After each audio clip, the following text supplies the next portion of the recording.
Ba-da-da-da, da-na-na-na-na-na-na, da-na-na-da, da, da, da, da-na-na-na, da-na-na-da, da, da, da, da-da-da-da. Yeah. We're here. The Free Roam Okay. Podcast. The boys is back. How are you doing, Mr. Jor? I'm doing well. It's been a different week than I anticipated. I thought I would be playing some demons in a game called Dragon Age, but instead, I went back to Horizon Zero Dawn Remastered. This is my was like, surprised face.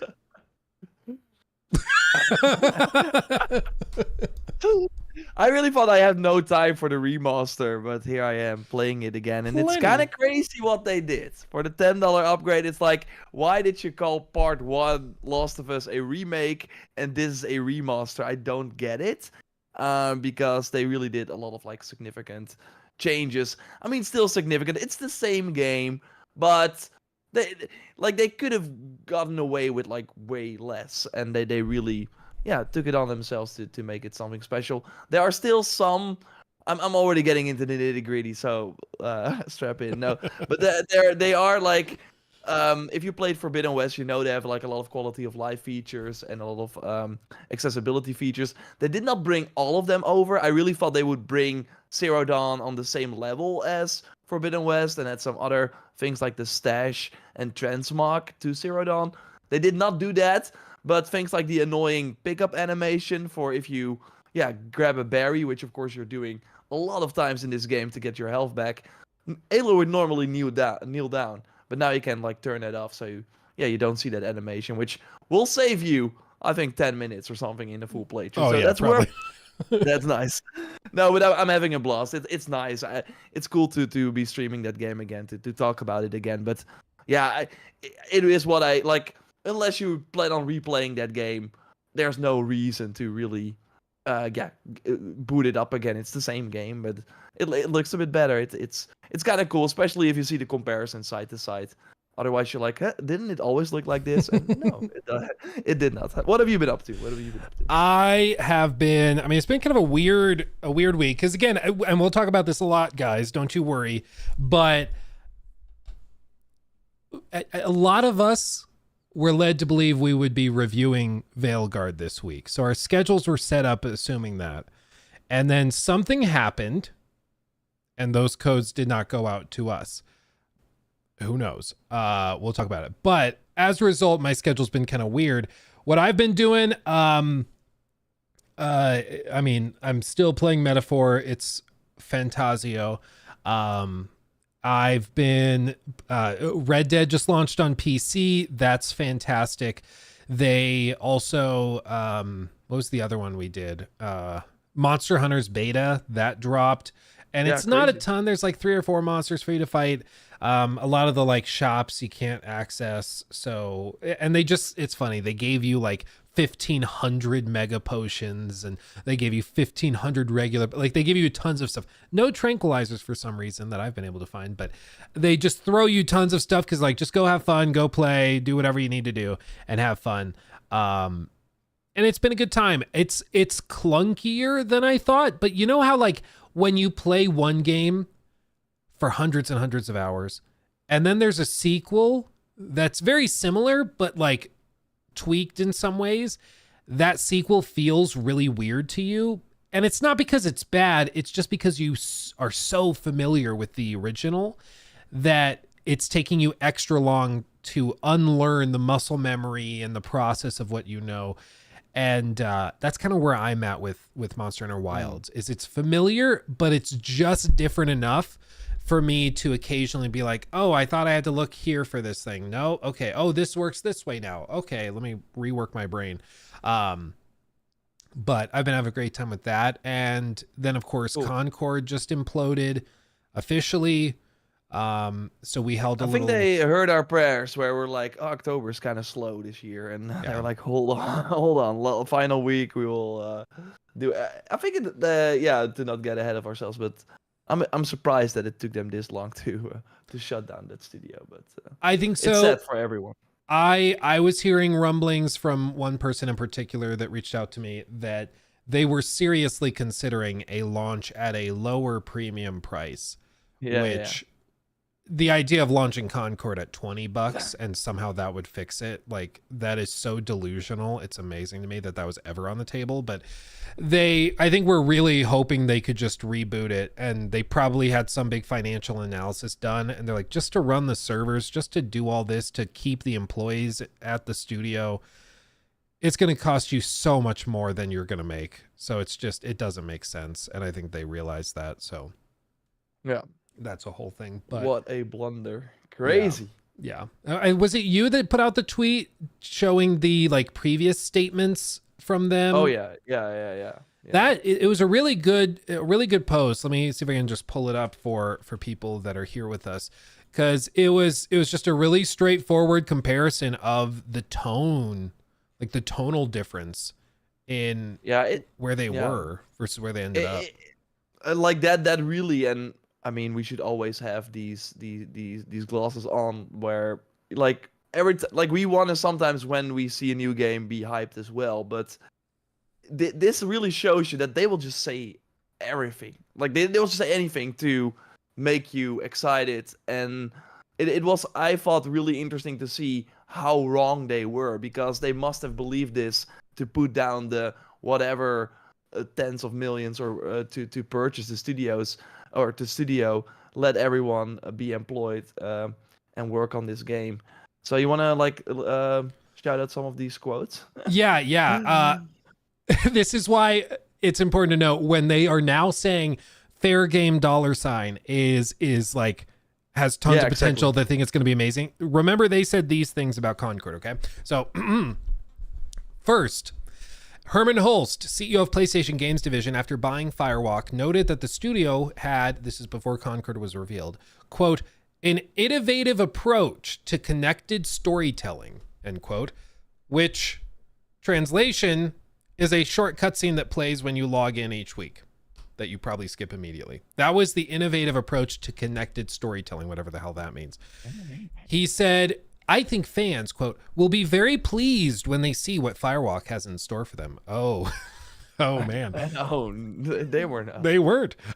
Jim Ryan, the CEO of PlayStation at the time, said, quote, I'm very confident, or sorry, let me correct it. I'm confident the studio's upcoming project will be a robust addition to the PlayStation Studios' portfolio. And its live service and technology expertise will be instrumental in helping grow PlayStation's reach. Wow. How can you be so wrong? That's crazy. Yeah, it was like even like at that point, if you thought what would be the complete opposite, it was even worse than that, because they did not make any money on this game. Yeah, normally that's like, it's sort of a colloquialism. We say they didn't make any money on that game, and that usually means like they didn't make much.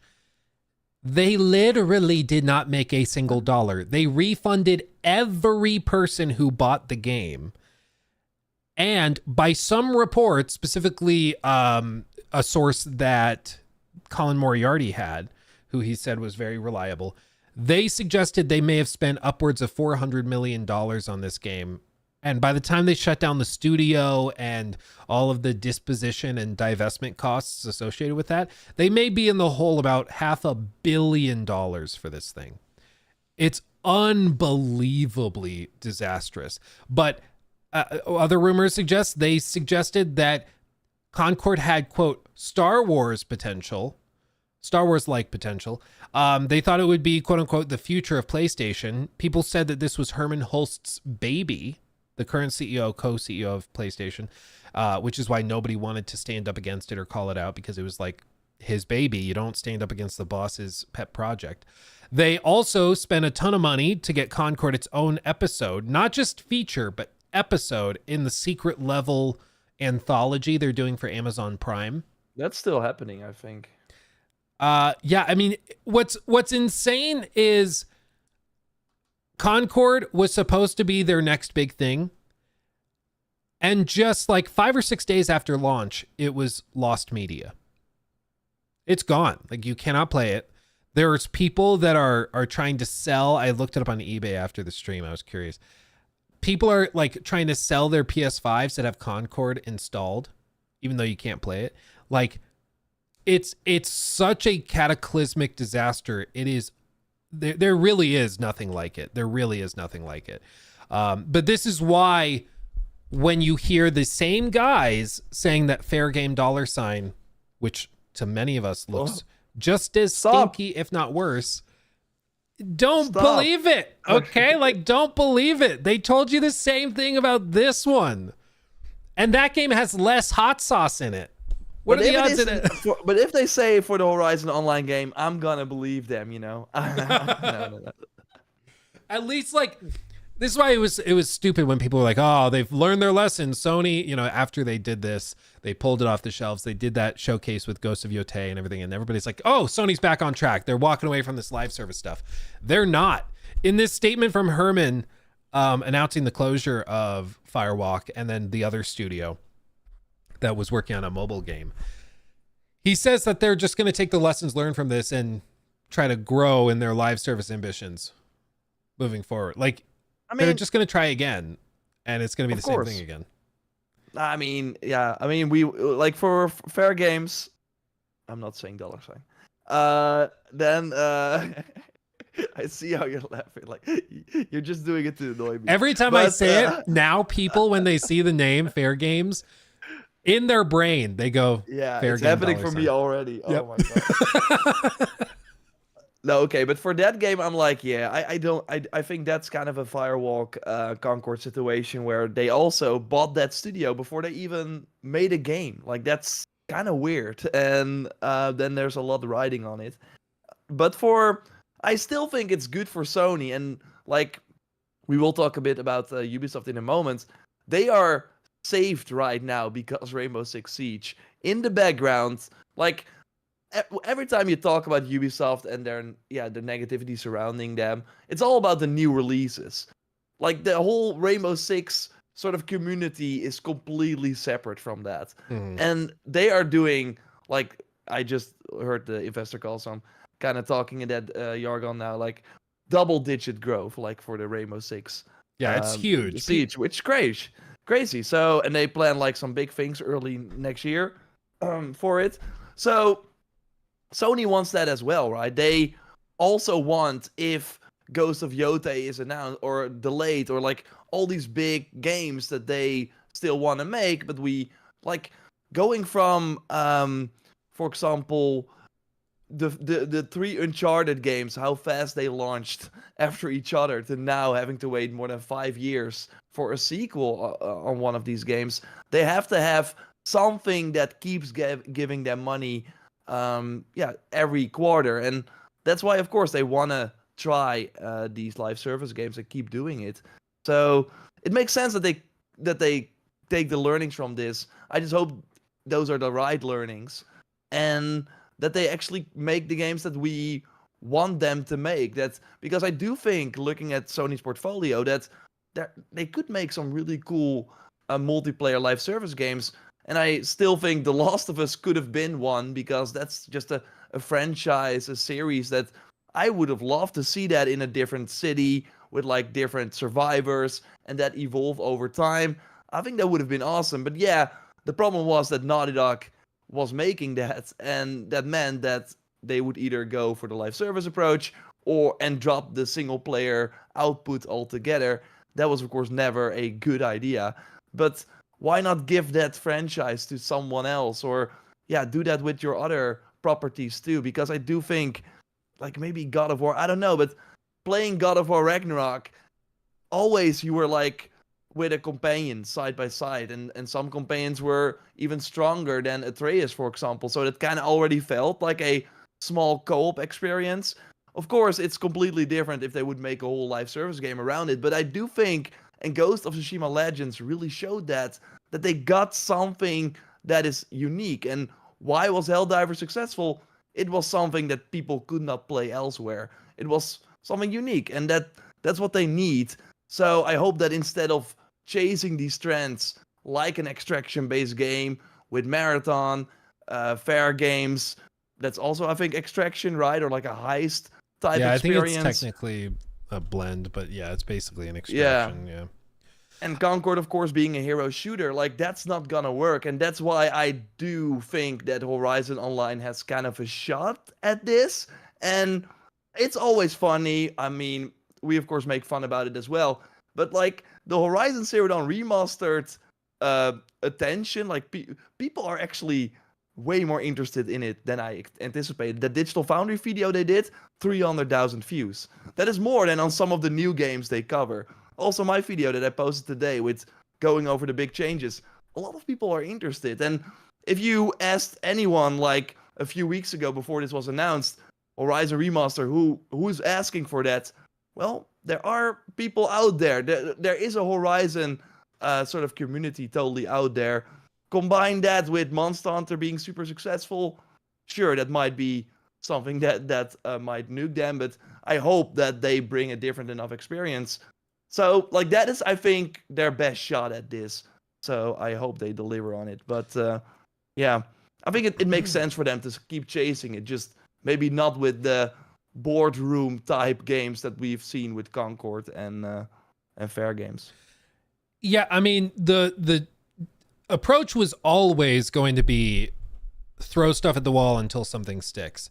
And hopefully by the time stuff starts sticking, you start to figure out why it's sticking, and you can do that more reliably.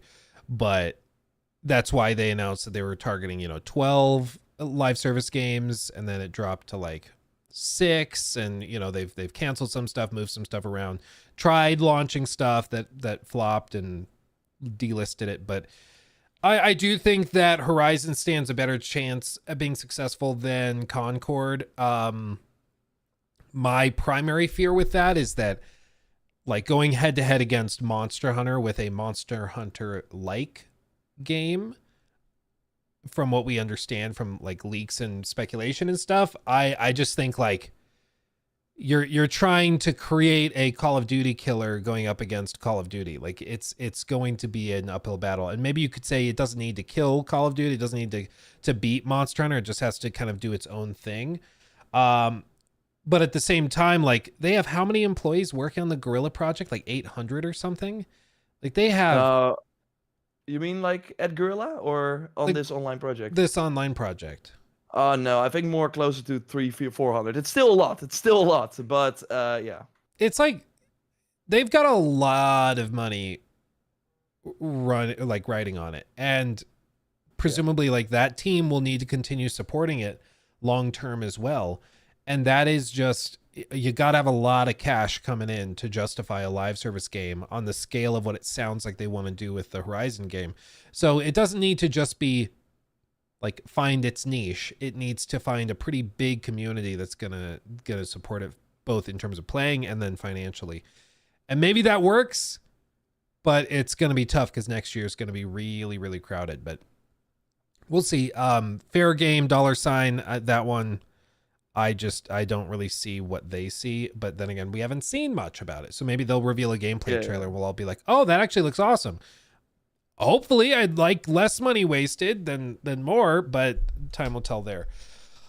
But with all it's just Sony still knows the ocean of money that sits in live service titles, and they're going to keep trying. And yeah, they'll tick some people off as they continue to blow it, with some occasionally, sure, but they're going to keep trying. And I think it's just, they know how much money is sitting out there, and they're not gonna just walk away at this point. The people that made these decisions to pivot this direction originally are still in positions of power and control, and so I don't think any of this will change until then. The other thing that's particularly interesting is that they seem to be, with the exception of the Horizon game, they seem to be really targeting original IP for their live service ambitions. Notably, they walked away from the Last of Us game, and it doesn't sound like there's been a replacement greenlit. No. So maybe their goal, maybe they feel like there's a risk of their single player franchises being devalued if they push a bunch of live service stuff in the same franchise, which I think is probably true. And that's why I think it might also be a good idea for them to really distinguish the Horizon multiplayer project from the look of the main games, even though we all will cringe when they reveal the Fortnite looking art style. But I think that if it looks too similar to the base Horizon, that's also going to do damage to the brand. So I don't know. Yeah, that game will be so fascinating in multiple in multiple ways. I'm now looking at the Guerrilla job postings, and they are looking for a release QA intern for the first half of 2025. That seems like it's coming along, right? Like why Might be May. Release They might like reveal it QA at Game intern. Awards or something, and oh my god, I would love that. But, yeah. But yeah, that would be 3 months after Monster Hunter. Not bad, right? But yeah, they're gonna support Monster Hunter like crazy. But I think Horizon Online will be more quest focused, open world focused. So I think it'll be more arcadey for sure. Yeah, I don't think it's going to play the same as Monster Hunter, which is why, like, frankly, as somebody that loves Monster Hunter, I'm just going to tell you right now, like, the people I know that love Monster Hunter, they're not going to be playing a Horizon kind of cartoony looking spinoff. Like, it's just not their thing. If Monster Hunter's there, they're playing Monster Hunter. They are diehard. So this has to find an original audience and a separate group, and hopefully they can do that. I just don't know how big that community is out there, because it seems like if you're interested in Monster Hunter style games, you're probably going after Monster Hunter. But if it's more of like a simplified, toned down, streamlined thing, then maybe it finds success there. Before we transition to our next topic, let me shout out some of the super chats. Zoob Murr, thank you for the 5. Hot take: Haven, Firewalk, and Bungie were best off being completely shut down by the time Sony moved to buy them. We're best off being completely shut down by the time Sony. So they would have been. So the best thing for the studio would be to close before they were bought. I mean, I think they would have been more successful being independent. I don't think Firewalk would have pushed Concord out, at least in the way it was, if they were independent by that separate. I forget the name of the company that owned them before, but I think they would have been more successful there than being handed another $200 million. Like, I don't think Concord was ever going to be successful. So just being enabled didn't help them, I don't think. No, and Haven, I think would be. I think these studios would probably, especially Haven, I think would have been in the hands of like a Tencent or like another studio, because there is a lot of talent there, and Canada is a great spot, and it seems like that's what we talked about before in the podcast as well. Next to the game, they have some sort of cloud technology that helps the developers work a bit faster. It seems pretty innovative, so. Maybe that is also, that is also what Sony, of course, acquired. And Bungie, I think, would have been in a completely different spot. Like, they would have been. I think they would have. I don't know. Sony saved them. Yeah, if they weren't bought, I think either Xbox would have tried to buy them, or they would go bankrupt and close. Like, they were in that bad of a spot.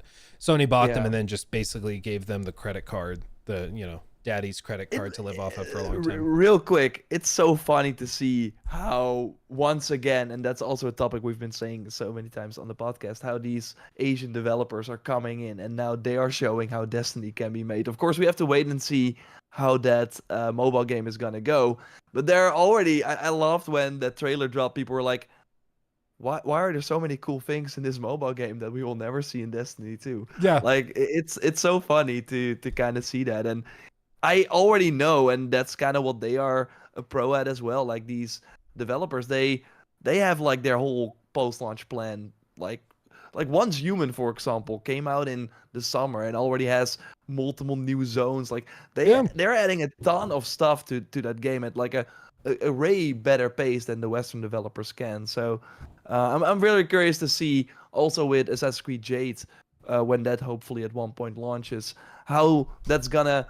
Like, will the core studios working on the console games look bad in comparison to the support that these mobile games get from the NetEase and Tencent developers?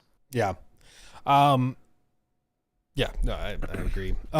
Justin, thank you for the 10. Something I said in George's stream: Horizon will serve as the JP of Sony's portfolio. Use the machines as mascots of the Horizon in the long run. Run. Yeah, they definitely. I was just gonna say they definitely want Horizon to have more of a like mascot role. They're very, very proud of it, and it's very visually distinctive. So I understand their desire to kind of have it as a very iconic thing. Blur. There it is. I'll give it to it. Like you can see pretty much any shot of a Horizon game, just any screenshot, and be like, "That's Horizon," and that's not true of a lot of these games. Like I could show you a shot of Unknown 9, and you'd be like, "What is that?" Because nobody knows Unknown 9. That's another flop that happened recently.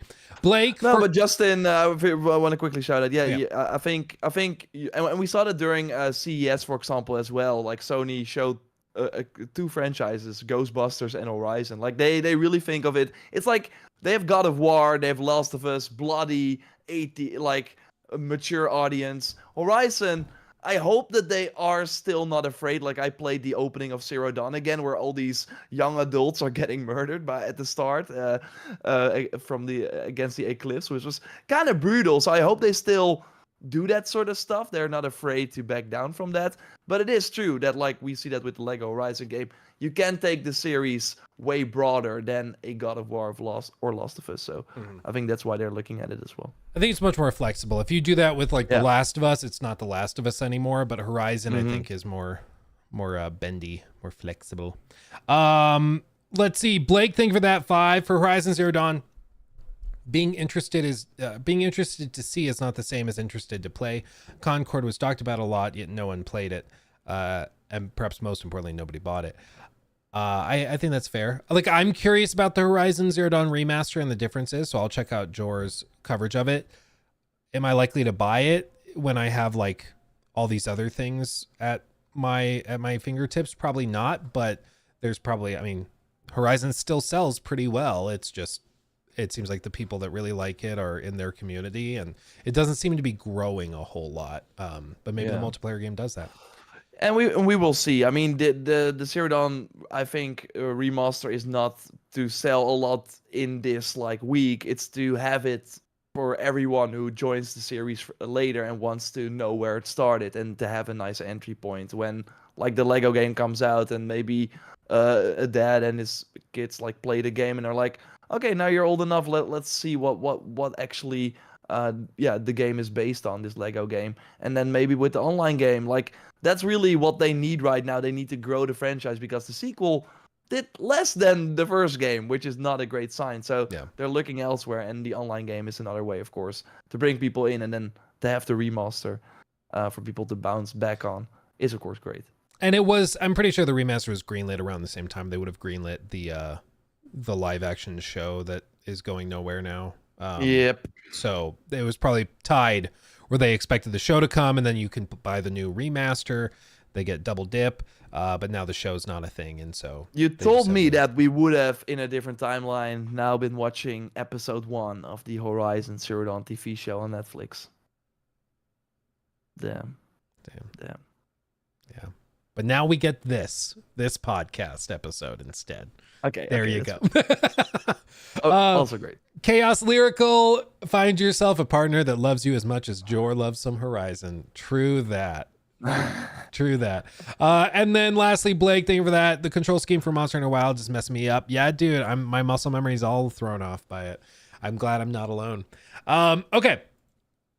Let's perhaps transition into the titular topic and kind of shift through that. So Veilguard reviews, Ubisoft earnings, of course, because there's earnings to talk about. And we kind of went in reverse. We talked about Concord already, but let's talk about Veilguard reviews.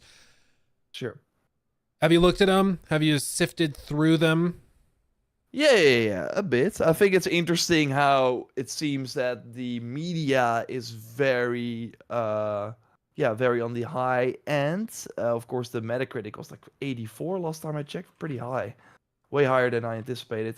Horizon Zero Dawn Remaster, by the way, 85. Just throwing it out there. No, but last time I will mention Horizon during this podcast, I promise. So that's kind of crazy, because if you look on YouTube, with the 2 biggest reviews that are out there, I think are from Mr. Maddie and Skill Up, of course, and they are both like, what happens, and this is not great at all. I always know when Skill Up reviews a AAA RPG like this that I'm always on the other end of it. So I also saw him run around with the warrior and the sword and shield, and he was like, I put the game on easy because it was like too, yeah, I would like the fights were not challenging and they just took a long time. And I really think I hope that he has also looked at the skill tree and kind of yeah, toyed around with that to yeah, maybe improve his character a bit, because it does seem that the rogue and the mage are maybe better at like cleaning up people than yeah, than a more tanky warrior if you play with the sword and shield. But that was just kind of my like what I saw. I do think that's always the case, like that's the kind of class you play does determine your experience overall.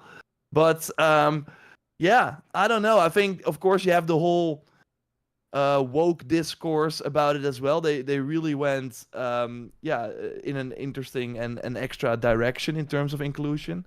That of course was shouted out as well, and people of course have their opinion about that. I want to focus on the quality of the game. I think that's more important. Like, but I would have loved to have a more in-depth discussion with you after having played it. I really thought by this point we would have finished it already. But yeah, here we are without a code. And that's, of course, another discussion as well. Like, how was this review cycle handled? And also in the Netherlands here, I'm talking to even like press. They have not sent out codes to almost anyone. Like, I know of one Dutch like big website that got a code. So I talked to somebody that works in Europe, and they said for their entire country, there were probably 3 or 4 codes that went out. That's the crazy. Entire country. So it's not just selective with YouTubers. It seems like they were selective with media as well. And of course, the big guys like IGN and GameSpot, Eurogamer, like they get codes no matter what. Excuse me, my throat just choked on itself. But like they got codes regardless. But the YouTubers were certainly at the bottom of the list in terms of priority, which is why it's so interesting who they gave codes to. But one thing that's really important and crucial to remember with this is it's really easy for us to start getting into the realm of confirmation bias, which I see a lot of people doing right now. And this is kind of something to just keep in the back of your head as we talk about these reviews and the specifics therein, okay? Right now, it is not the case. I'll put this on screen for anybody watching, and for those listening. It's basically like there's a few reviews that are down at like terrible. If the far left of this graph is like terrible reviews, there's a few back there, okay? There's also a bunch that are calling this a 10 out of 10 masterpiece, giving it a 9 out of 10, saying it's their game of the year, people loving it. And then there's a few that are kind of scattered in the middle, like Paul Tassi giving it an 85, and there's some in there. But there's a huge polarization going on where there's some people that say it's awful, it's just bad. But then there's other people that are saying it is a masterpiece. And this type of disparity does not tend to happen very often. And to be clear, it's not just YouTube versus media. There's some YouTubers that loved it. Mortismal Gaming, who does 100% completion on all the games before he does a review. He said it's his game of the year right now. He loved it. Skill Up and Maddie did not. And they showed some clips to explain that we'll talk about. But you don't tend to see this big of a gap. But what I want to call out is the urge to just look at the group that more closely identifies with where you started from. So if you started thinking Veilguard looks bad, or started thinking Veilguard is too woke so it needs to flop, you're probably just staring at the far left bad reviews at the, not far left politically, I mean on the graph. You're probably just staring at the reviews that were bad, like Maddie and Skill Up, and you're ignoring all of these reviews that said it was great. And if you thought the game looked great, you're probably just looking at this and ignoring all the reviews and criticisms that were brought up over here. In my experience, the truth tends to lay in the middle, which is why the Metacritic is floating in like the low 80s across different platforms. So it's probably like a good game There's some stuff that if you really appreciate the added inclusivity, if you really appreciate the lighter tone and the graphics and stuff, it probably gets a +1, +2, which is how it could end up at a masterpiece rating or at a game of the year contender rating. But if you're looking for something dark and gritty, if you're looking for like really intense writing, if you're looking for that stuff, it doesn't seem like you're going to find it, in which case it gets penalized a little bit below that. But I just want to hazard people against pursuing whatever confirms their bias. Remember that this is pretty rare to have a game that's this polarizing. You know, Last of Us 2 is maybe another good example of a game that's super polarizing. Some people think it's a masterpiece. Other people thought it was garbage. And where you land on that spectrum is just going to be determined by what you play and whether you play it. So having set the stage with that, what I'll say at the outset before we get into the specifics of the reviews is this was such an unnecessary, in my view, blunder on BioWare and EA's part. To be clear, it sounds like this was EA. This was not BioWare. I was led to believe by somebody I was speaking directly with at BioWare that I'll just say is damn near as close to the top of the chain as you could get. And I was led to believe that we were locked in for a review code, which is why we set our schedules and did all this stuff to prepare for it. It seems like this was an EA choice. But what you see now, at least on my Twitter or my YouTube feed, if you look and search Dragon Age Veilguard review, on my account, top result, Dragon Age Veilguard reviews, what the hell is going on from Game Bolt. Fextra Life's video, The Truth About Dragon Age Veilguard reviews, which is not a review. It's just talking about their lack of access to the game. And I'm featured in that video, surprisingly enough, as well. That's 2 days ago, 650,000 views from Fextra Life. Asmongold's video from 7 hours ago, Dragon Age The Veilguard reviews are BS, which is a reaction to the Fextra Life video. That one is there. And then we get to the IGN review with 400,000 views, which was the 9 out of 10 review. We have Digital Foundries, which just talks about the tech. And then Skill Ups at 1.4 million views, where he does not recommend it. Maddie's is beneath that at 500,000 views, more than IGN's. The narrative around this game is very negative, even though the Metacritic suggests it should be positive. But the reason is because when they were so selective with who got codes and perhaps more importantly, who didn't, it gave the perception that they were cherry picking sites and reviewers to get the best possible score. I think they did. I mean, I think that's the only reason I can think of to be selective. Yeah, codes same. are free to generate. Like, I don't think there's I don't know even what their excuse would be. Like, oh, well, we're trying to go green by not generating as many codes. Like, what are you talking about? Our email systems were overloaded. Like, come on, cry me a river. But the perception is they were trying to hand pick and cherry pick reviewers to get a better score. And whether that's true or not, maybe it was just EA has an approach like, oh no, all those YouTubers will just buy the game anyway, so don't give up sales. Maybe that's what they said. But the perception is they were trying to keep the game out of the hands of people that were going to be critical. And whether or not it's true, that's the perception. And that's what they're dealing with now. And that's why, even though the reviews are pretty good, when you look at the averages on Metacritic, that's the narrative. That's all anybody's talking about. Yeah, I think there are two interesting things about this. First of all, like, if we put ourselves in the shoes of EA and BioWare, BioWare needs a win. Obviously, they put out two games that their reputation is tarnished. They worked on this for a very long time. It's finally here, and I mean, I'm not saying that it's good, but I get where they are kind of coming from. They're like, okay, it would suck if we spent 6 years on this game or whatever, and then we ruin it because we send the review codes out to everyone. To be fair though, if the game was good, you want a lot of people to talk about it. Usually review codes are held back because they are afraid of spoilers. That could also be the reason why they went with certain people over others. Like, the less codes are out there, the less leaks you will have as well. Obviously.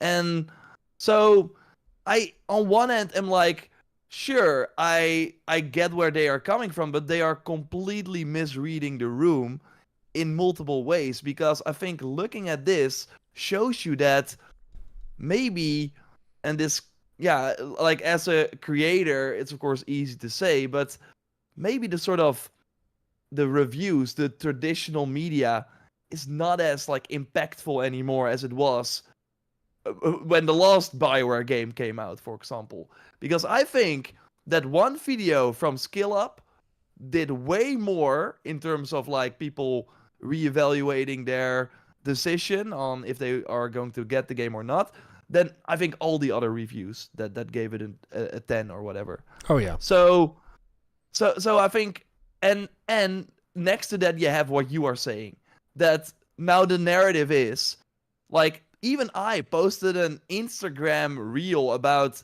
what class you should play. Like, that's the content I make. I want to give people tips on upcoming RPGs, including Dragon Age, because I'm looking forward to it. I think I will like it a lot. And then I'm immediately getting comments, oh, you're part of the excess media. Like, people learned a new word, of course.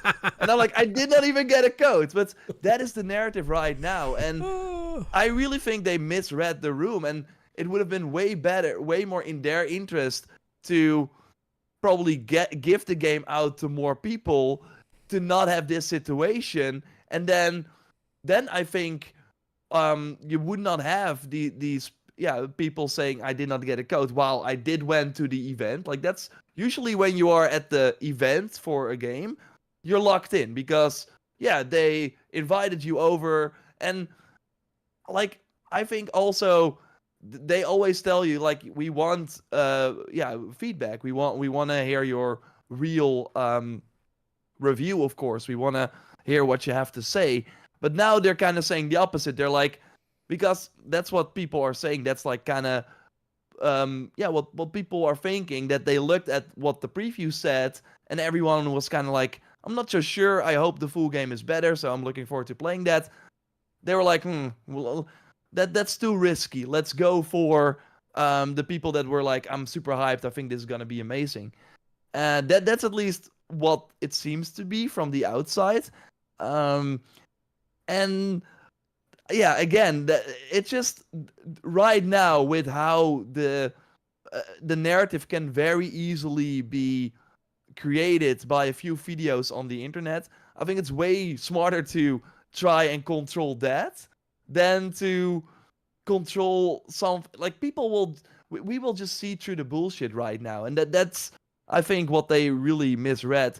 Maybe we are not seeing things. Maybe there is a mainstream audience out there that doesn't go on YouTube and looks at the Metacritic, or people are like, maybe they put it on the box. They will probably at launch or maybe a few days later release the Acolyte trailer, and they will 8, 9, and that's maybe way more valuable to them than the narrative around this game right now. Maybe, and that's what we saw, what we talked about with Shadows as well.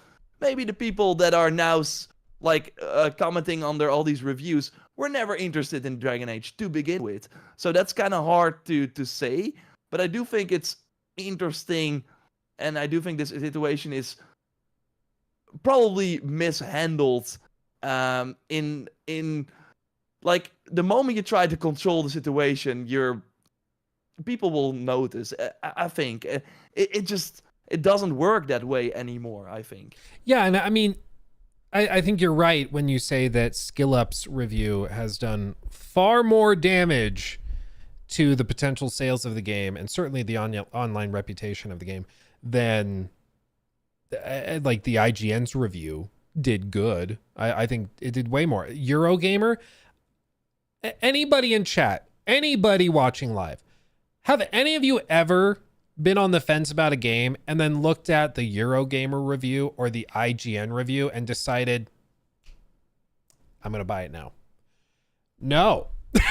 Chances are. I mean, I don't want to like throw dirt to these companies and to these sites, because I do think they do great work. Like don't get me wrong. I'm just saying that I think this situation would have been way better if, instead of the 3 individual, like, sure, we still have teams, but we are the face, right, of our of our content. And like I have Joyce and Dennis who show up during streams as well, obviously. But like IGN, you don't know the guy who's reviewing it. You have no idea. And the same is for the other websites that make YouTube videos. Well, yeah, and I think precisely like that's why this approach is so dumb in my view. Is because I think they were treating the YouTubers. Maybe this is what you're getting at. I think they're treating the YouTubers just like another outlet that they didn't put on the list. Like, oh, this random website from Poland didn't get a review code. And oh, this YouTuber didn't get a review code. But I think that the influence of media websites is in the conglomeration. It's in the Metacritic score that comes from the consensus around all of the review sites coming together and voting on stuff with scores. Whereas there's a lot of people, and I see them in my community, I'm sure you see them from yours, who will buy a game based off of my recommendation or will not buy a game if I say it's bad. And I don't think IGN or Eurogamer as individual institutions have that same power. I don't think people are saying IGN gave this a 9, therefore I feel safe in putting my money. They're looking at IGN, then they'll also look at Eurogamer, then look at, and they kind of get the consensus. Whereas other people are going to make their decision based solely off of like SkillUp's review or Maddie's review or whoever's. Yeah, sure. And what I was trying to get at is that I think right now you have the sort of legacy media. Like they made multiple reviews. So even if you are still a more old school person who goes to the websites, reads the reviews, and then you're like, okay, Eurogamer gave it this, IGN gave it this, oh, Video Game Chronicle did not like it as much. Okay, but I have 2 spectrums from the games journalist. For the gaming YouTubers, if you're more on that camp, and that camp is significantly growing, like I remember that the IGN reviews would always get more views than SkillUp, but at slowly, like over the years, SkillUp has been like increasing the view. Like he is now the biggest like game reviewer, and you of course put up like insanely watched YouTube videos as well, Maddie as well. Those reviews do very well, and right now we only have 2 of those, and of course the one from the guy who 100% everything you said. Yeah. So we have 3 of those content creator reviews. And I think it would have been way better if we had 10 of those, because maybe I was positive. Again, I think I'm going to like it from what I've seen. Maybe you were like, I think that if we had multiple opinions in that space as well, that would have helped the overall game. Because right now it feels like, oh, you got the game press that is being paid off, which is not the case. Like they don't even make a lot of money. Like let those people alone. Like we had layoffs today at GameSpot again. That's not a glamorous job at all, like being a game press person. So, but yeah, it is of course the 2 camps, and again, we don't know the face who's reviewing the IGN review. So yeah, it's the big evil corporation. They are bad. They are shills.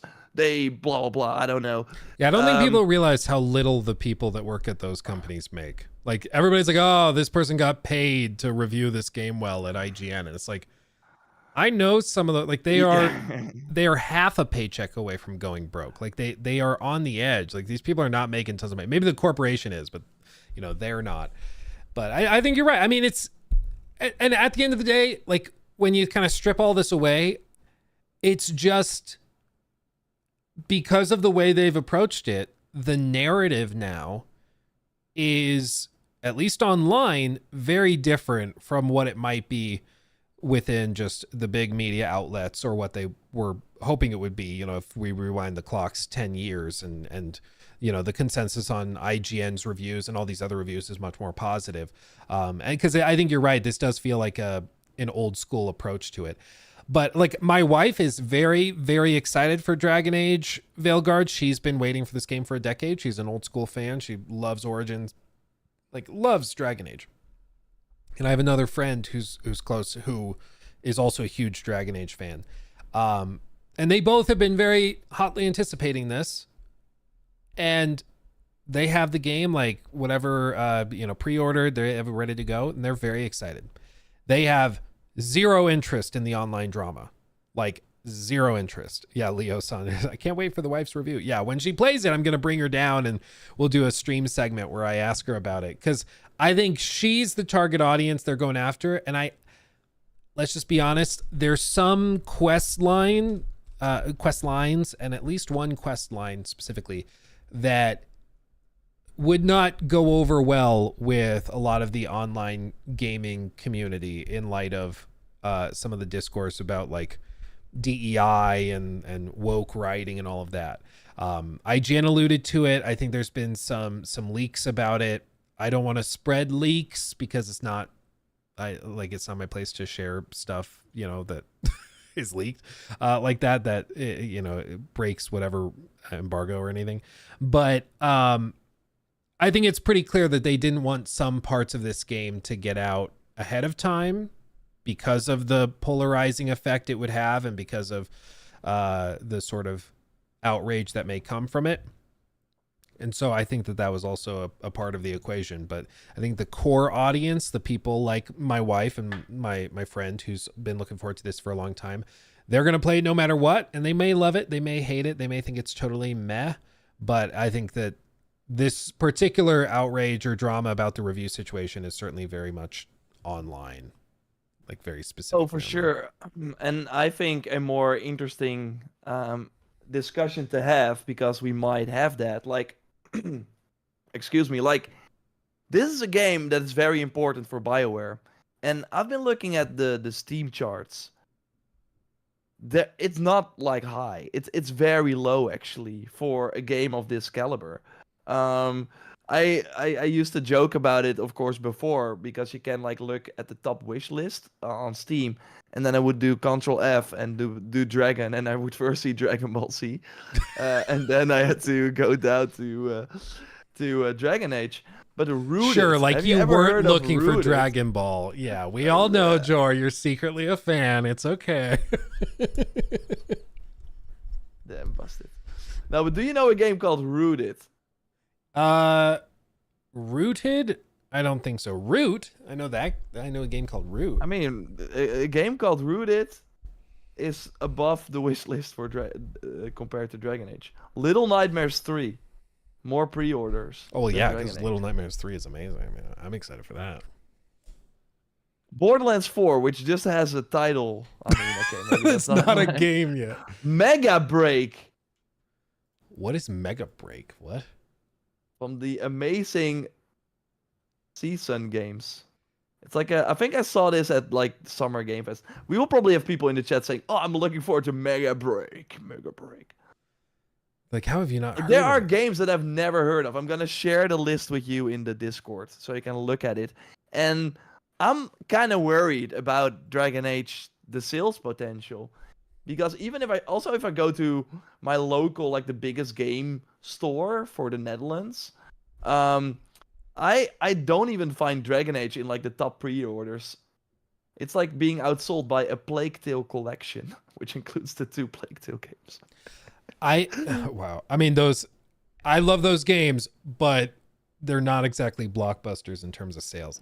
Yeah, I mean, Light No Fire, Arena Breakout Infinite, Unrecord, Path of Exile 2, which just got delayed, Blight Survival, Vampire the Masquerade, Mecha Break, Slay the Spire 2, Kingmakers, yeah, Rooted, whatever that is. It's just barely above Operation Lovecraft Fallen Doll, which is, it looks like a porn game.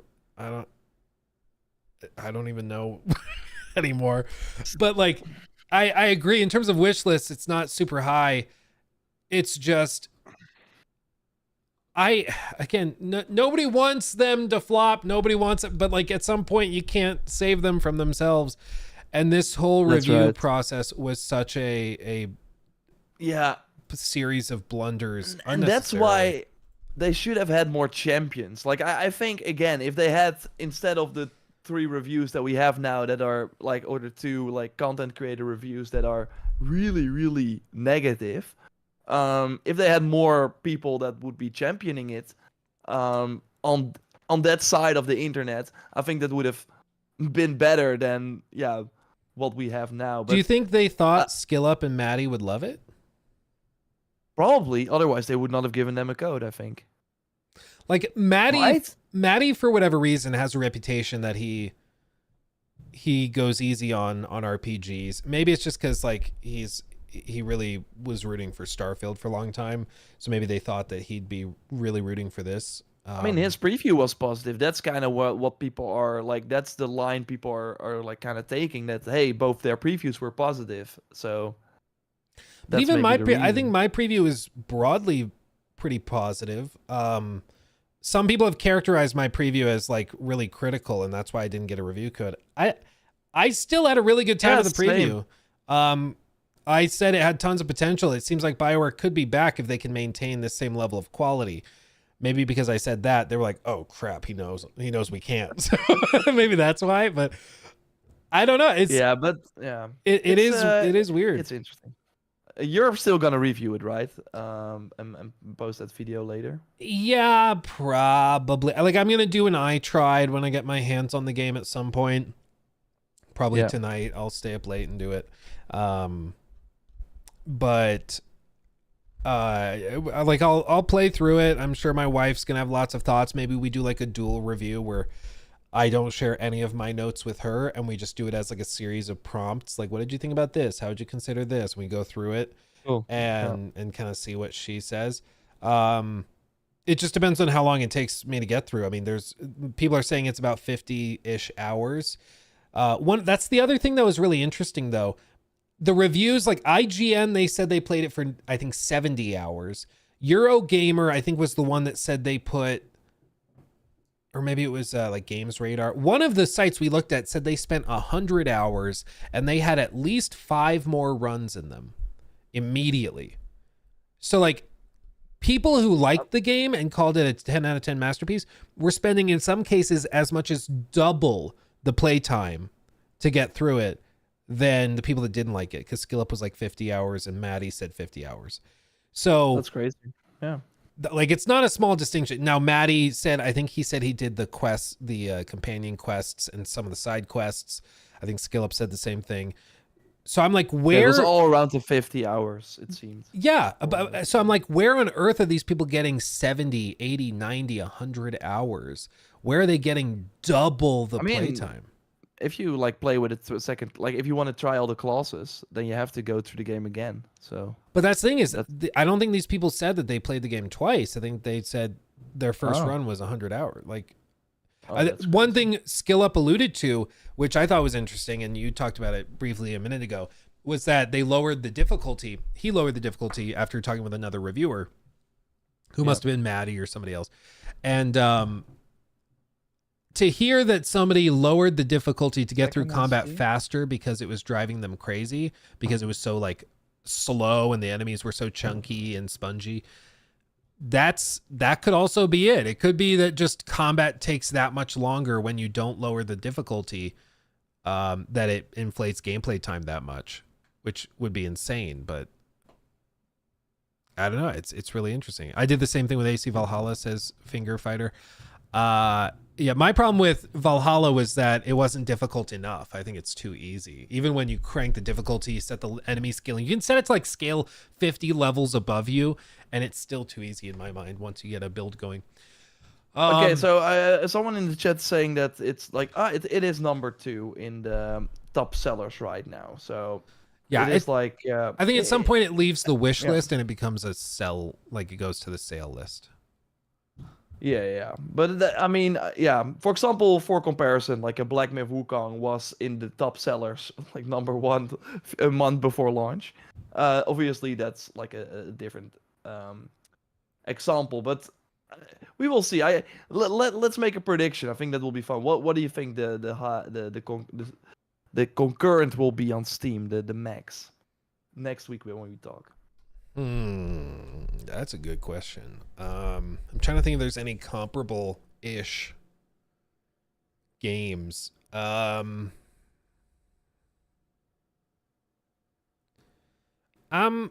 they don't have the EA launcher. It's not on. So pretty much, if you're playing it on PC, it's got to be on Steam. There's not really another option. So I'm gonna say like 52,000.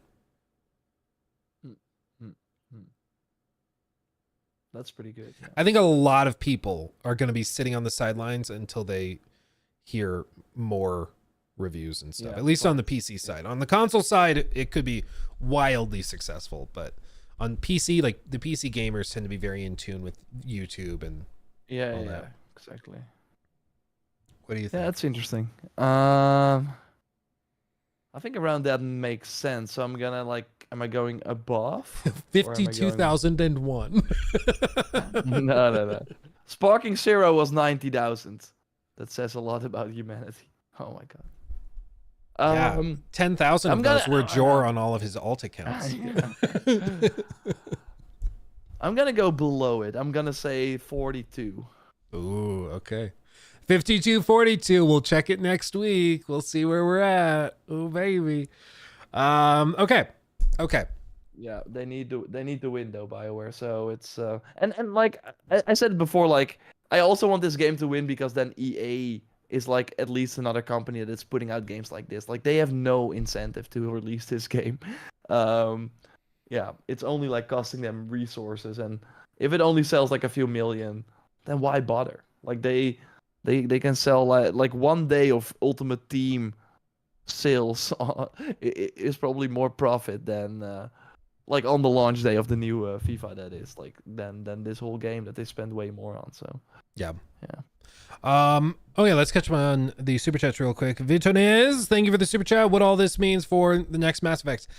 If it's like a cataclysmic failure, which I'm not so sure it's going to be. I mean, I think it's gonna do fine. Then I think if it's cataclysmic failure, then they could be shut down, and EA might just be like, it's not worth spending years and millions and millions and millions on this, for a Mass Effect that's gonna go the same way, because I'm sure they'll try to do some reinvention with that as well, and you know, who knows how that turns out. But if it goes fine, I think they probably get given access to Mass Effect as well. But it's going to be interesting to see. I based on the reviews and the Metacritic, I don't think that this warrants like closure. Getting shut down after 80, like an 80, low 80s Metacritic score is pretty rare unless you are owned by Microsoft. Exactly. But Alex, thank you for that super chat. Review filtering is standard practice. Warner did this with Hogwarts, Bethesda blacklisted Eurogamer and Guardian for Starfield. I feel this has been happening since forever. To a certain extent, there's always review filtering. I know for a fact that with like Indiana Jones, I got confirmation from somebody that Disney was selecting who went to previews.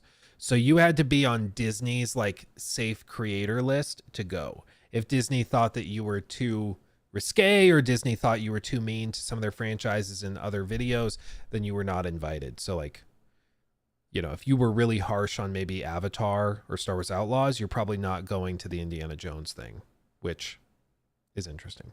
But yeah, review filtering happens a lot, unfortunately. Bassett, I guess the Dragon Age release was thinly veiled guard. Yes. Wow. I think it was a veil that was guarded. And then Gunter O'Dim, thank you for that. Thank you for the 10. I loved Gollum. That's my 10 out of 10 game, JK. For fudge's sake, almost no game can have a 10 out of 10 in reality. Doesn't matter if it's great or not. There's basically no context for 10 out of 10 besides a true masterpiece. I think that's the point, Gunter, is that the people that were giving this a 10 out of 10 were calling it a true masterpiece. Yeah. So I think that's exactly, I think the that's best exactly BioWare has ever been. Yeah, I think that's what they were saying. Is like, this is better than anything BioWare's ever done. That's what that, though. I'm not saying that's what I think. I'm saying that's what those reviews. I think it was Eurogamer gave it a 10 out of 10. So yeah, they said that. Yeah. Like, so like the best Dragon Age, and then maybe even the best BioWare's ever. Like they're putting it in the same realm as like Baldur's Gate and like other masterpieces. So make of that what you will. I don't want to, like, again, I won't tolerate anybody being like, oh, they bought and paid for, because they're not. That reviewer is trying to accurately describe how they felt about the game. But what I find fascinating is how somebody could say that while other people are saying it's really not good. I find that fascinating. Let's see, was there another one? Zoob Mur, Thank you for the 2. Surprised BioWare still exists. I got the vibe that they were also kind of surprised that they were allowed to stay open after Anthem. So I think everybody is on the same page, but we'll see how this goes. Okay. Yes. Okay. Last little quick bit. I got a fun game for you. Oh. So yeah, the Ubisoft investor call just happened, and of course we know they expect less money because Star Wars Outlaws did not do very well, and they once again kind of said that they planned the big relaunch for the game on November 21st, because that is when it comes to Steam. The first DLC will then be out, and then they will have a patch that will actually include gameplay and stealth improvements. And Ooh. it seems, and I would be happy with that they are going to do something where you can hold on to a weapon or maybe put it on your speeder or whatever. So because I saw on the Reddit that the creative director has been liking tweets that are suggesting that. So, and that is kind of wild, because like the first interview I did with them, I'm like, why do I only have a blaster when I find all these cool weapons? And yeah, it makes no sense. It has like a No. shoulder strap, and she's like, pew pew pew. yeah, Drop it. I have to climb up a 2-foot ladder, and then I wish I had a gun. Like, it's so stupid. It's like it's very PS3. Exactly. So, curious how that will work for them. Of course, they're gonna lower the price around that time as well. So if you were on the fence, maybe worth checking. I think I will do a video on it. Maybe you will do too, to see how it fares. But I wanted to, because they were like, okay, we have to make sure that people get interest in our company again in terms of investors. So they were like, okay, we're gonna share the franchises that made the most money and how much money they made in the last 10 years. So they were like, we have now 6 brands that are doing very, very well, and I don't want to say the number yet, but I want to ask you, do you know, like, the top 3 is actually divided, and then they named 3 games, so that's like the lower 3. So what do you think is made the most money, what franchise for Ubisoft in the last 10 years? Last 10 years. I mean, it's got to be Rainbow, right? It's close. It's Assassin's Creed. Oh, The franchise has generated around 4 billion euro in the last 10 years. Now, I will say something interesting about that in a moment, of course. If you then put it into perspective, other franchises are actually more impressive than Assassin's Creed. But yeah, Rainbow Six, number 2. Close, though. 3.5. And of course, they only had 2 launches. Rainbow Six Siege and Extraction, but Extraction I don't think didn't do it. Yeah, I don't think Didn't do that made a anything. lot. Yeah. But that's crazy. So basically they confirmed Rainbow Six Siege, and that shows you, like, going back to what we started talking about with Sony and live service games, that game made 3.5 billion euro in lifetime. Like, and it's still going. It's gonna be way more. Like, that's why these companies want a game like that. Wildly successful single player game like breaks the numbers when like Hogwarts makes $1 billion. Yeah. You know, like that is a stunning success. Rainbow, 3.5 billion. Like, that's crazy. It's still selling, still doing crazy. So yeah, of course, like I think if you like, they probably spent $1 billion on it as well, like all the post-launch and stuff. But that's still a lot of profit. That's an insane amount of profit. yeah. Then, what is the number 3 most popular franchise from Ubisoft? Division in terms of revenue? No, it's Far Cry. But I think Division, because when did Division 1 came out, it's of course the past 10 years. So Oh, you're right. Okay, yeah. So the timeline doesn't really favor it. I think, right? No, when did Division 1 came out? 2016 or 17? 16. Okay, so it should be included. So it is Division 1 and 2. But Far Cry is number 3. 2 billion in 10 years. But we learned, and that's still crazy, the hype for Far Cry 5 was insane. That game, I think, made 500 million in a weekend. Well, remember Far Cry 5, it had a lot of controversy at the time because Far Cry 5, when did that come out? Was it 2016? 17. Yeah, 17 at the start. No, 18. Oh, 18. Wow.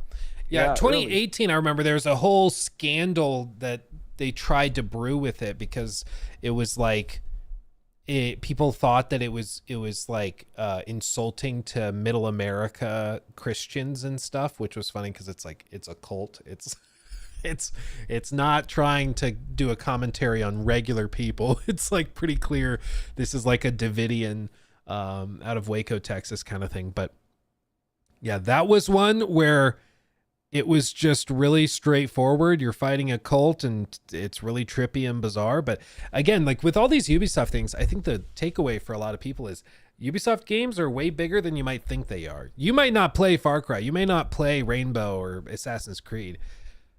But like many people buy these. Sure, they buy them on sale a lot of the time, but that's still money. I mean, and there's one other interesting wrinkle to it, but I will say that after we go over all the top 6. But real quick, like Far Cry 5 first week sales topped 310 million. I don't think Far Cry 6 even made that much money. That's crazy, dude. So that's in 1 week. So that is already from the 2 billion. That's in 1 week. They made 310. That's crazy. But yeah, Far Cry is still pretty big. We are expecting the next game in the next 12 to 16 months. That's at least according to the rumors. So what do you think? So you already mentioned The Division. Then we have 2 other Ubisoft games, franchises, that made more than 1 billion in the last 10 years. More than a so now billion. We have, yeah. So now we have Assassin's Creed, Rainbow Six Siege, Far Cry, and then, like as a combined lower 3, The Division, and 2 others. Division, I don't think Mario Rabbids would have peaked 1 billion.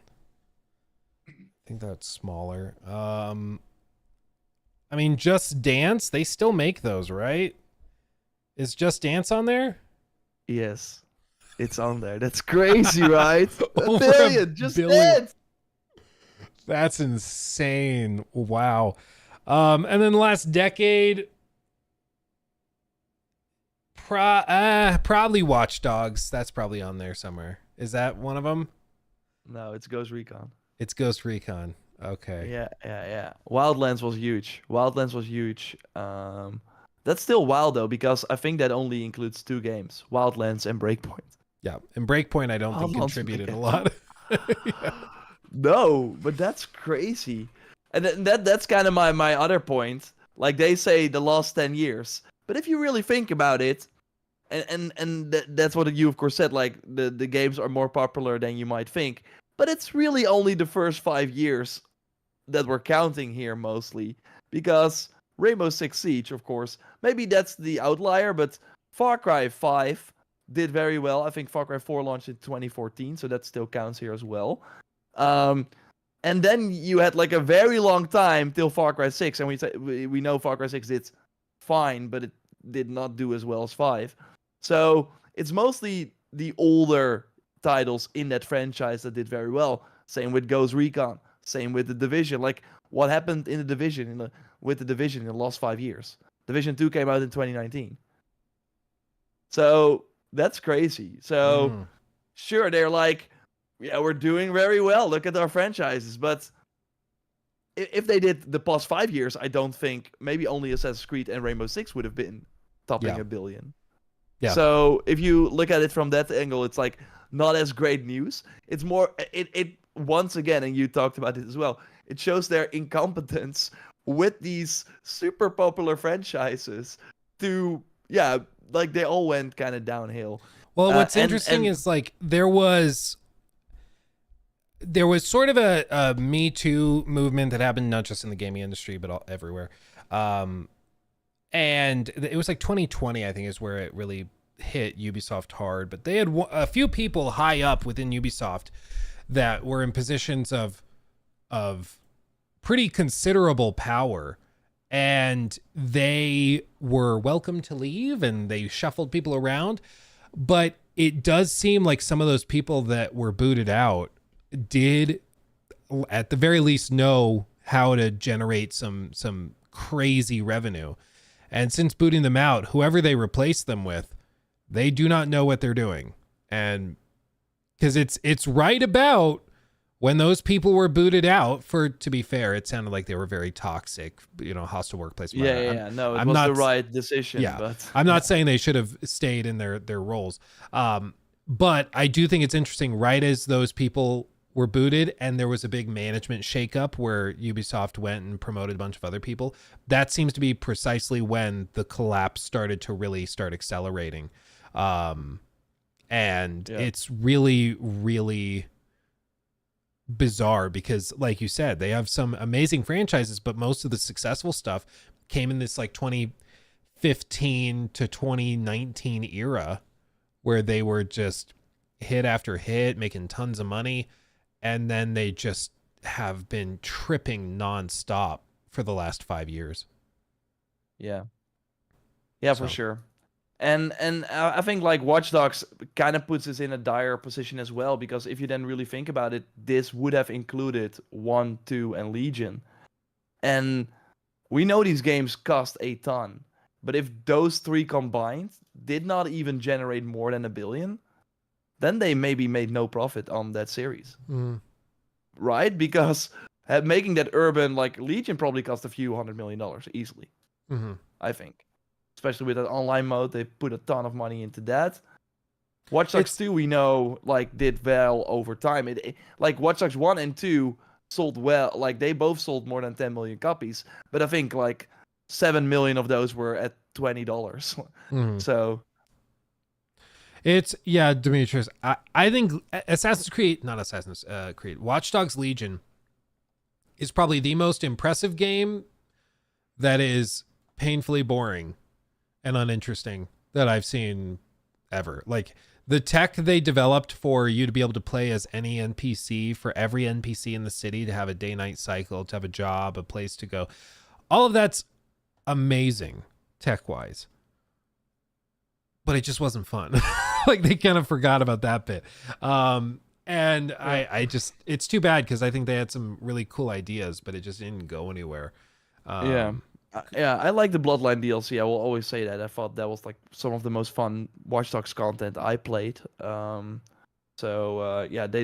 did have it in them, but that came just way too late, and it did not work out for them. But it is interesting, and one more point about this, like, okay, Assassin's Creed franchise generated $4 billion in the past 10 years. Let's count the amount of games that they released in that time window, which would include Unity, Rogue, Syndicate, Origins, Odyssey, Valhalla, Mirage. 7 games. And we know Valhalla already did $1 billion. So that leaves $3 billion for the other 6 games, which is still very good. But compare that to Rainbow Six Siege, which single-handedly raised $3.5 billion, and Far Cry, which with 2 games or 3 games did $2 billion. Maybe that's more impressive. Yeah, I think. So, and especially because Far Cry, they never really nailed that monetization for that game. While with Assassin's Creed, I know they made a ton of money on those item packs and stuff. So those are mostly like, sales they made just from the game. So I think that's just shows you, like, again, Ghost Recon, Wildlands, and Breakpoint, more than $1 billion.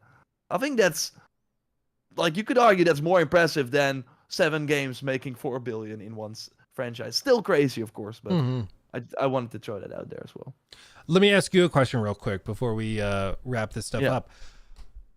Did they talk on the earnings call at all about the new, exciting, genre-defining game that they launched today?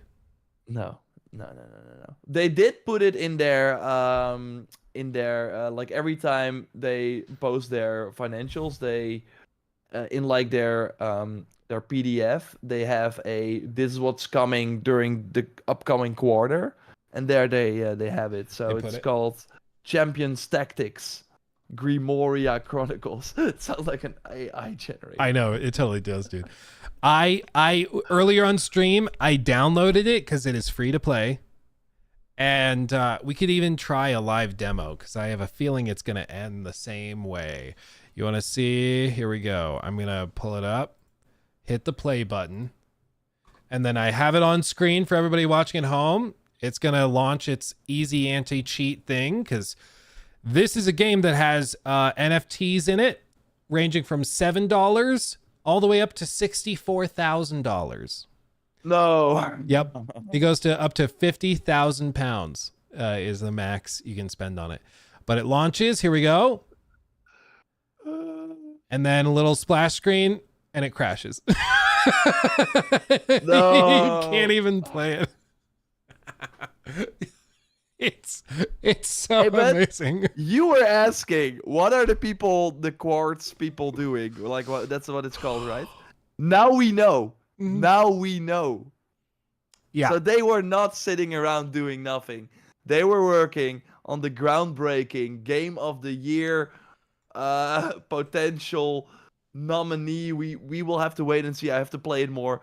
Champions Tactics. Grimoria Chronicle. The trailer. Do they also have like a comic for this already and a TV show? What's going on? Yeah, probably. The trailer, it's just like little minis. They don't actually show any like raw gameplay footage of what the UI looks like. And it's literally just miniatures hitting each other with stuff and like that's it.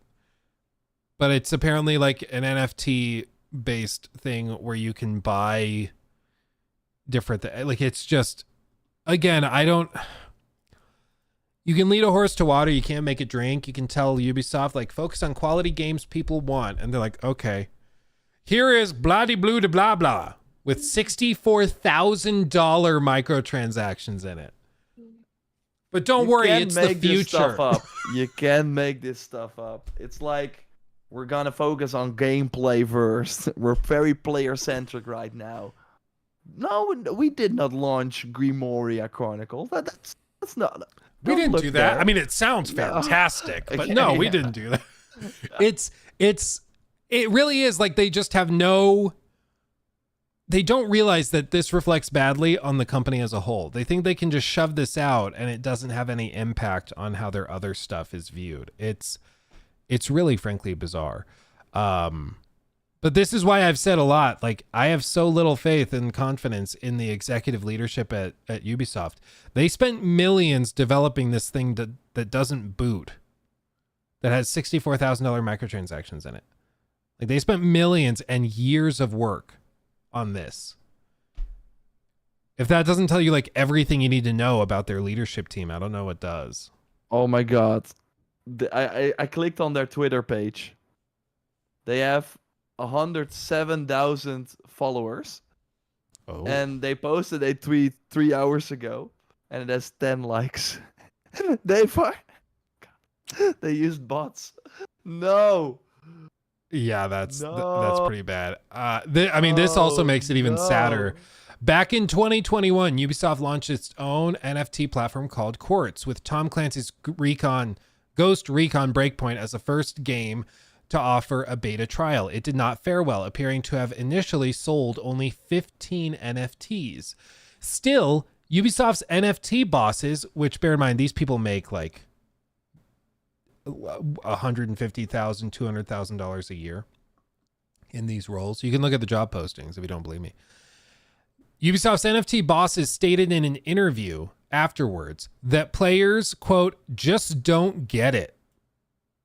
It's interesting, therefore, for Ubisoft to have still released this project, considering other developers have slowly backpedaled on their enthusiasm for cryptocurrency and NFTs. It's never a good look when you put out something nobody wants that is a colossal flop, and then you say, "Oh, well, you just don't get it." It's like writing a book or a movie and just be like, it's a you problem. You just didn't understand my genius. It's so stupid, man. How they're still employing people that are pushing the NFT things at Ubisoft Paris.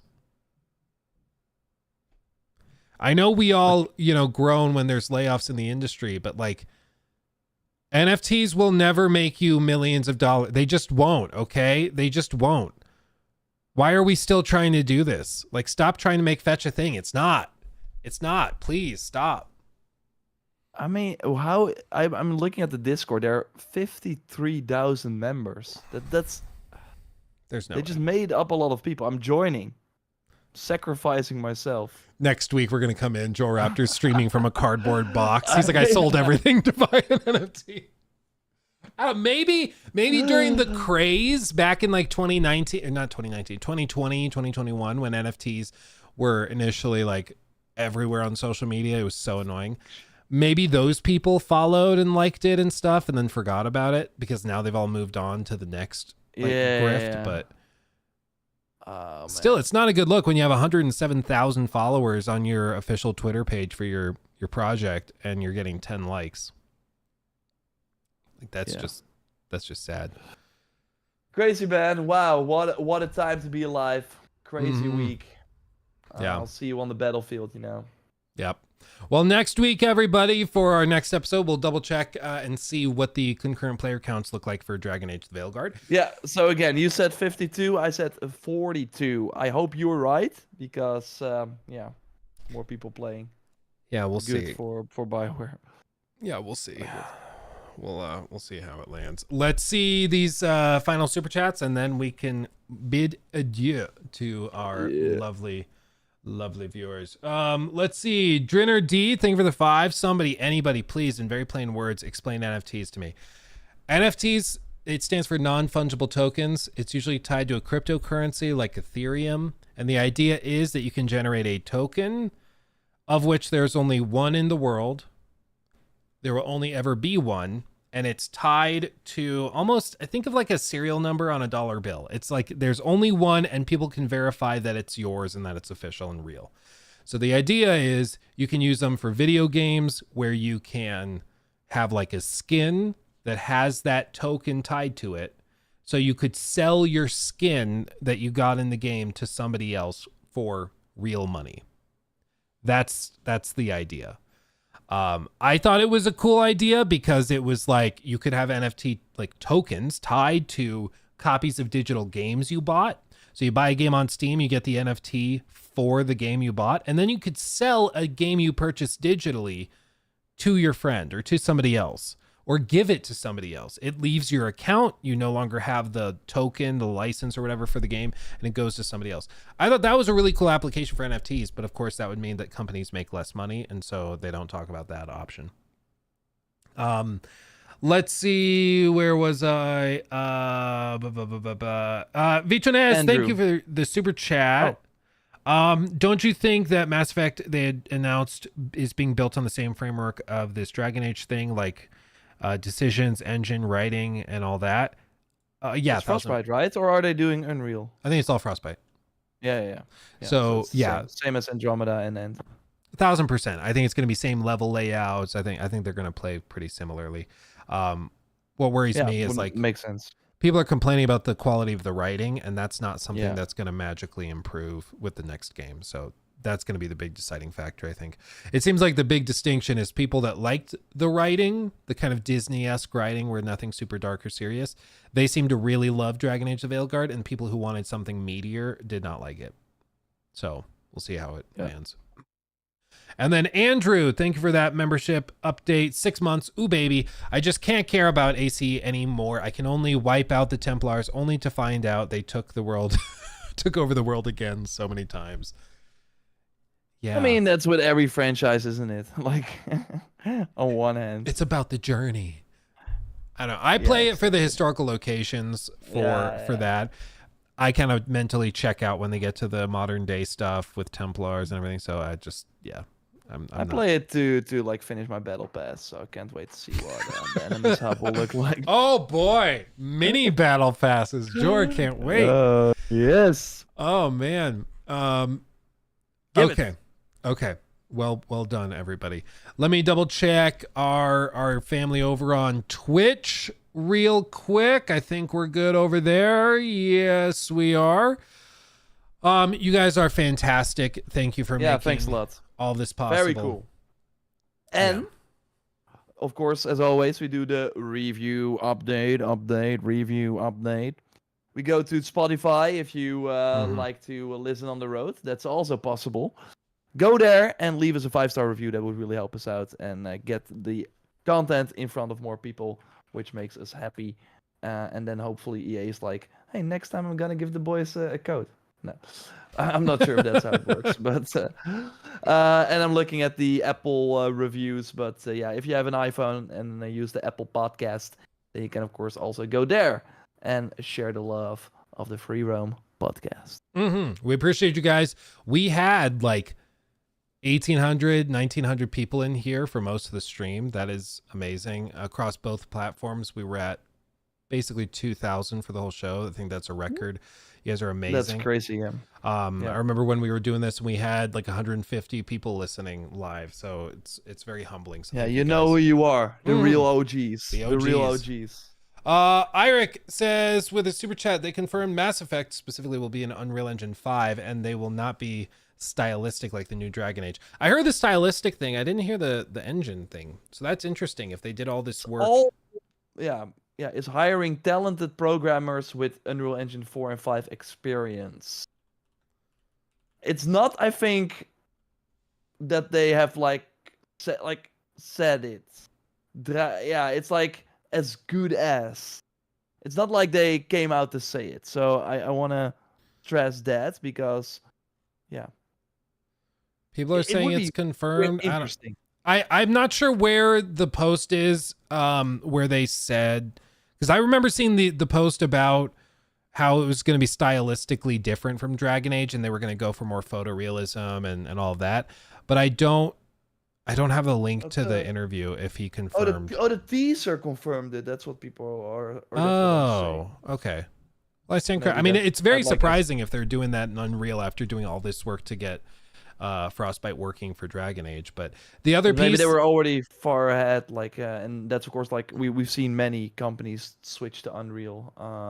Even with with their own engine. So yeah, I mean, and people forget, but Dragon Age Veilguard was originally for years they worked on it as a multiplayer game. So it was transitioned to single player later. So it was probably built in Frostbite initially with that in mind, and then they pivoted later, and it was just we'll just finish it here, Okay. And then let's see. Nate says, "Thank you for that. Do you find it weird we haven't seen a lot from Indiana Jones, and that's coming so soon? Also, play Squirrel with a Gun. We've seen. Yeah, they did previews. They just did previews. Yeah. I feel like the marketing hasn't gone into overdrive or anything for it. It will. I think we're still there's no sense right now in trying to market it heavy when there's another big game coming out soon in the form of Dragon Age. So probably mid-November. You'll see it over Thanksgiving. Their big moment was the previews. The fact that you did not notice it is kind of that's on them. Maybe they. I saw it. I saw a lot of previews show up. So I've been looking at it. My takeaway: it looks like a VR game. It does have something weird about it. Yeah, you walk around, you pick things up like glass, and then you throw it. I'm really getting Assassin's Creed Nexus vibes from it, which is kind of crazy. Yeah, there's something just a little off about it. I mean, I'll say for previews, they have 122,000. IGN has 122,000 views on their final preview for it. Which for an 18 million subscriber YouTube channel is not where I would have thought. Other games that have done previews have popped off and done significantly better. So I don't know if the interest is on the same level, but I guess time will tell. But there is just something it's just a little off about it. There's just something about it. It kind of reminds me in a way about Star Wars Outlaws, where they thought more about what if we made a game about this instead of would it be fun to play as this character. I think that's kind of because you're sneaking around a lot. You don't have a lot of they people compare it to Dishonored, but with Dishonored it was cool because you had very cool powers that you could use in multiple ways. You had to choose which power am I going to use. So that was really cool. You were like this cool character. And it feels like they stripped that out, and now you have the whip maybe, and you have a gun that you don't want to use because you don't want to alert everyone. So it's an interesting choice, but it's going to be I've way heard some- slower than Yeah. I think people expect it to be. And that's what I got. Yeah. We looked at the preview earlier today on stream, and it's way slower than I thought it would be. Perhaps unfairly. I just thought like Indiana Jones, big set pieces. The first trailer they dropped that I thought looked pretty good. Had all the planes and the crazy explosions, and so I was like, okay, Yeah, and like a cool. gun. Yeah, and it's Wolfenstein makers, so you're like, let's go. Yeah. And yeah, you want them to have an Uncharted. So that's why it kind of feels like Star Wars Outlaws, where were we getting a open world Star Wars game? Amazing.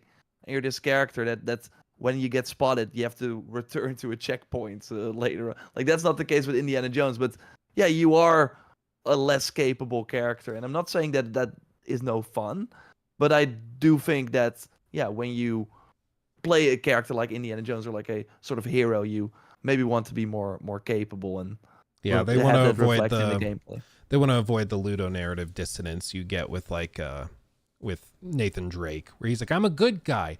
Bam, bam, bam. Yeah, Like, just that's massacring right. That's people. totally right. But That's always it been is a fun. thing Like for that's the indie. game. Sometimes you have to like Yeah, you're a game. that's the thing with Uncharted is they're kind of like, don't think about it too much. Like, yes, technically, Nathan Drake is like the world's most prolific serial killer.